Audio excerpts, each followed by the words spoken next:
नमस्कार दोस्तों, गुजरात में होने वाले विधानसभा चुनाव में किसकी जीत मिलेगी यह जानने को हर कोई बेताब है। लेकिन इस साल के अंत में दो राज्यों में विधानसभा के चुनाव होने वाले हैं, गुजरात और हिमाचल प्रदेश। लेकिन हिमाचल प्रदेश में ज्यादा आम आदमी पार्टी के संयोजक अरविंद केजरीवाल पूरी ताकत गुजरात में लगा रहे हैं। अब इसके पीछे क्या वजह है? आखिर गुजरात में ऐसा क्या है अरविंद केजरीवाल का प्लान? क्या अरविंद केजरीवाल के मास्टरमाइंड गेम में बीजेपी डर गई है? क्या भारतीय जनता पार्टी गुजरात में आम आदमी पार्टी की बढ़ती लोकप्रियता को पचा नहीं पा रही है? क्या इस बार का चुनाव बेहद ही अहम होने वाला है? तो साथियों, गुजरात में होने वाला इस बार का विधानसभा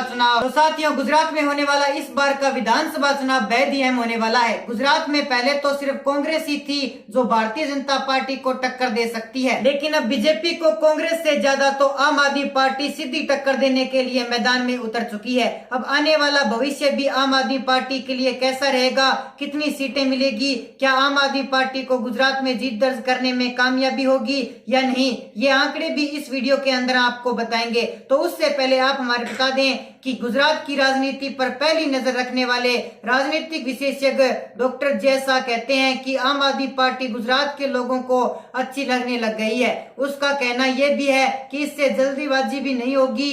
उन्होंने कहा कि आम आदमी पार्टी कांग्रेस के वोट काटने में सक्षम हो चुकी है। सूरत और गांधीनगर समेत तमाम जगहों पर नगर निगम के चुनाव हो चुके हैं। उन्होंने कहा कि इस बात में दिलचस्पी है कि इस बार का गुजरात में विधानसभा का चुनाव आम आदमी पार्टी कांग्रेस की जगह ले सकती है और भारतीय जनता पार्टी के सामने बड़ी ताकत के साथ खड़ी होने वाली है। उन्होंने कहा कि आम आदमी पार्टी की सभा में लोगों की संख्या दिन ब दिन बढ़ती जा रही है और ये लोगों की संख्या वोटों में तब्दील होती नजर आ रही है। इससे ये स्पष्ट तो नहीं कहा जा रहा, लेकिन लोगों का ये सुनने में आ रहा है आम आदमी पार्टी लोगों को अपनी ओर खींचती हुई नजर आ रही है और आम आदमी पार्टी को इस बार गुजरात में बढ़त भी मिलनी तय मानी जा रही है। अब गुजरात में किस पार्टी को भव्य जीत होगी ये तो आने वाला वक्त ही बताएगा, लेकिन उससे पहले आप हमारे इस आंकड़े को जरूर देख लीजिए। तो चलिए दोस्तों, बात करते हैं कच्छ जिला की। कच्छ जिले के अंदर 6 विधानसभा सीटें आती है, जिसमें से बीजेपी के खाते में 2 सीटें जा रही है। आप पार्टी को यहाँ पर 3 सीटें,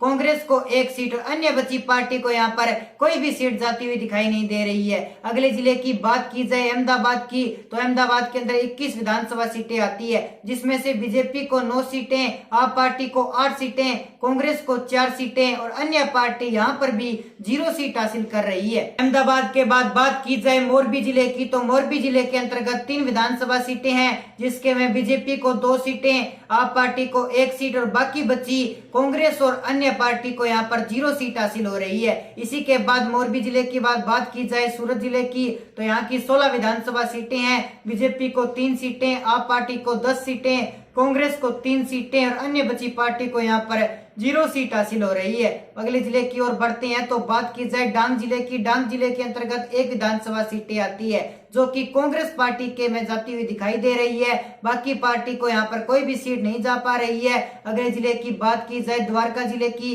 तो द्वारका जिले के अंतर्गत 2 विधानसभा सीटें आती है, 2 की 2 बीजेपी के खाते में जाती हुई दिखाई दे रही है। अगले जिले की बात की जाए जामनगर की, तो जामनगर के अंतर्गत 5 विधानसभा सीटें हैं, जिसमें से 3 सीटें बीजेपी को, कांग्रेस और आप पार्टी को 1-1 सीट और बाकी बची अन्य पार्टी को यहाँ पर कोई भी सीट जाती हुई नहीं दिखाई दे रही है। अगले जिले की बात की जाए बोटाद की, तो बोटाद के अंतर्गत 2 विधानसभा सीटें आती है, जिसमें से बीजेपी को 1 सीट और कांग्रेस को 0 सीट, आप पार्टी को 1 सीट और अन्य पार्टी को भी यहाँ पर 0 सीट हासिल हो रही है। अगले जिले की बात की जाए खेड़ा की, तो खेड़ा के अंतर्गत 7 विधानसभा सीटें आती है, जिसमें से बीजेपी को 4 सीटें, आप पार्टी को 2 सीटें, कांग्रेस को 1 सीट और अन्य बची पार्टी को 0 सीट हासिल हो रही है। इसी के बाद बात की जाए पंचमहल की, तो पंचमहल के अंतर्गत 5 विधानसभा सीटें आती है, जिसमें से बीजेपी और आप पार्टी को 2-2 सीटें, कांग्रेस को 1 सीट और अन्य बची पार्टी को यहाँ पर 0 सीट हासिल हो रही है। तो दोस्तों, ऐसे में आपकी जो भी राय आप हमारे कमेंट सेक्शन में जरूर बताएं। साथ ही हमारे चैनल को सब्सक्राइब जरूर कर लीजिए ताकि हमारे नए अपडेट्स अब तक पहुंच सके। जय हिंद, जय भारत।